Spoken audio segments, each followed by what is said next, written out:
Salut! Aujourd'hui, on part en mission. On va découvrir l'identité secrète des nombres et apprendre à craquer leur code.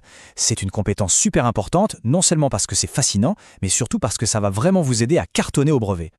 Alors, voilà notre mission si on l'accepte. Elle vient tout droit du programme de 3e.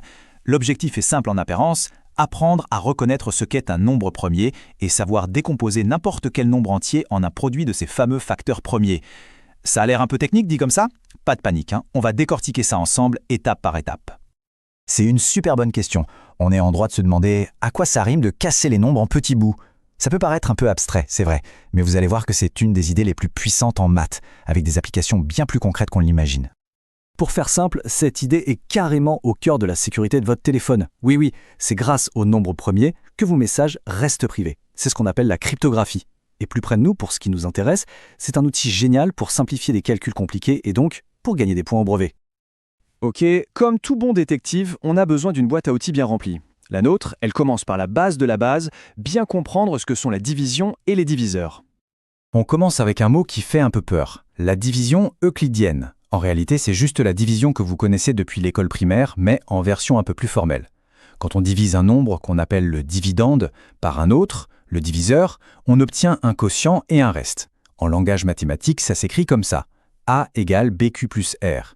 Et la règle d'or à ne jamais oublier, c'est que le reste, le petit r, doit toujours être plus petit que le diviseur B. Regardons cet exemple. Si on divise 25 par 3, on voit que dans 25, on peut mettre 8 fois le nombre 3 et il nous reste 1. Le reste n'est pas 0. Mais attention, si on avait divisé 24 par 3, le reste aurait été de 0. Et là, bingo! Ça veut dire que 3 est un diviseur de 24. C'est cette idée de reste nul qui est absolument cruciale pour la suite. Et voilà vos armes secrètes pour aller beaucoup plus vite. Les critères de divisibilité.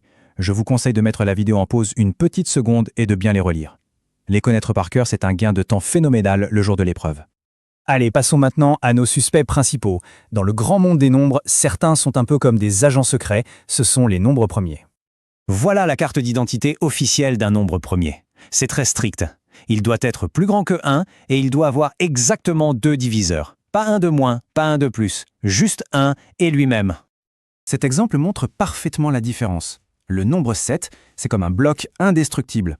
On ne peut le diviser que par 1 et par 7. Il est donc premier. Par contre, le nombre 6, lui, n'est pas premier. Pourquoi? Parce qu'on peut le casser en faisant 2 fois 3. Il a donc d'autres diviseurs que 1 et lui-même. Il a aussi 2 et 3. Ça, c'est une méthode qui vient de la Grèce antique, super visuelle pour chasser les nombres premiers. C'est le crible d'Ératosthène. L'idée est simple. On prend une grille de nombres et on commence par barrer tous les multiples de 2. Puis on barre tous les multiples de 3, puis de 5 et ainsi de suite. À la fin, les nombres qui ne sont pas barrés, ce sont les nombres premiers. Bon, mais pour un grand nombre, on ne va pas tester tous les diviseurs possibles, ce serait beaucoup trop long. Il y a une méthode de pro. L'astuce, c'est qu'il suffit de tester la divisibilité par les nombres premiers qui sont plus petits que sa racine carrée. Si aucun de ces petits nombres premiers ne le divise, alors c'est gagné, le nombre est premier. C'est une technique super efficace. Et maintenant, le clou du spectacle. On va apprendre ensemble à craquer le code secret de n'importe quel nombre entier. C'est parti! Ça, c'est une des plus grandes lois des mathématiques. Qu'est-ce que ça veut dire en clair? Ça veut dire que chaque nombre possède une sorte d'empreinte digitale unique, une signature qui n'appartient qu'à lui, et cette signature est composée uniquement de nombres premiers. Et pour trouver cette fameuse empreinte digitale, voici notre machine à décoder. On va utiliser la méthode de la division verticale. Le principe est simple. On va diviser encore et encore par le plus petit nombre premier possible jusqu'à ce qu'on arrive au chiffre 1. Regardez bien comment on s'y prend. On commence avec 2088. On se pose la question, est-ce qu'il est divisible par le plus petit des nombres premiers, c'est-à-dire 2? Oui, car il est pair. Donc on divise et on obtient 1044. On recommence. 1044 est encore divisible par 2. Ça donne 522. Encore par 2, ça donne 261. Ah, 261 n'est plus divisible par 2. On passe au nombre premier suivant, 3. Est-ce que 261 est divisible par 3? On additionne ces chiffres. 2 plus 6 plus 1 égale 9. 9 est dans la table de 3, donc oui. On divise par 3, on obtient 87. On reteste avec 3, 8 plus 7 égale 15, ça marche encore. On obtient 29. Et là, on s'arrête. Pourquoi? Parce que 29 est lui-même un nombre premier. Et voilà, le code est craqué. 2088, c'est la même chose que 2 puissance 3 multiplié par 3 au carré multiplié par 29. C'est son empreinte digitale, son ADN de nombre. Il n'y en a pas deux comme ça. Bon, tout ça c'est super, mais concrètement, comment ces talents de décodage vont nous aider à accomplir la mission finale, assurée au brevet? Voilà un problème ultra classique. Simplifier la fraction 48 sur 72. Sans calculatrice, on peut chercher à diviser par 2, puis encore par 2, puis par 3. On risque de s'y perdre.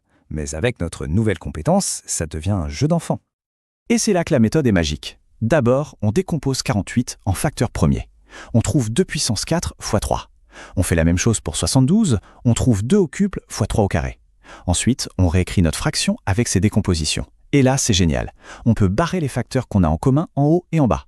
Au final, il nous reste juste un 2 en haut et un 3 en bas. La fraction simplifiée au maximum, c'est donc 2 tiers. C'est une méthode infaillible. Allez, pour résumer, voici les points clés à retenir. C'est votre mémo pour réussir sur ce chapitre. Premièrement, chaque nombre a son propre code premier, unique. Deuxièmement, les critères de divisibilité sont vos amis pour gagner du temps. Troisièmement, la méthode de la division verticale est votre meilleur allié pour décomposer sans faire d'erreur. Et enfin, et c'est le plus important, on utilise cette décomposition pour simplifier les fractions et trouver le PGCD. C'est un réflexe qui vous rapportera de précieux points. Avec ces compétences, vous êtes bien plus que prêt pour un examen. Vous êtes capable de voir la structure cachée du monde des maths. Vous vous sentez plus à l'aise avec ce chapitre? Alors n'hésitez pas, mettez un pouce bleu, abonnez-vous pour ne rien rater et surtout partagez cette vidéo à vos amis de 3e qui préparent aussi le brevet.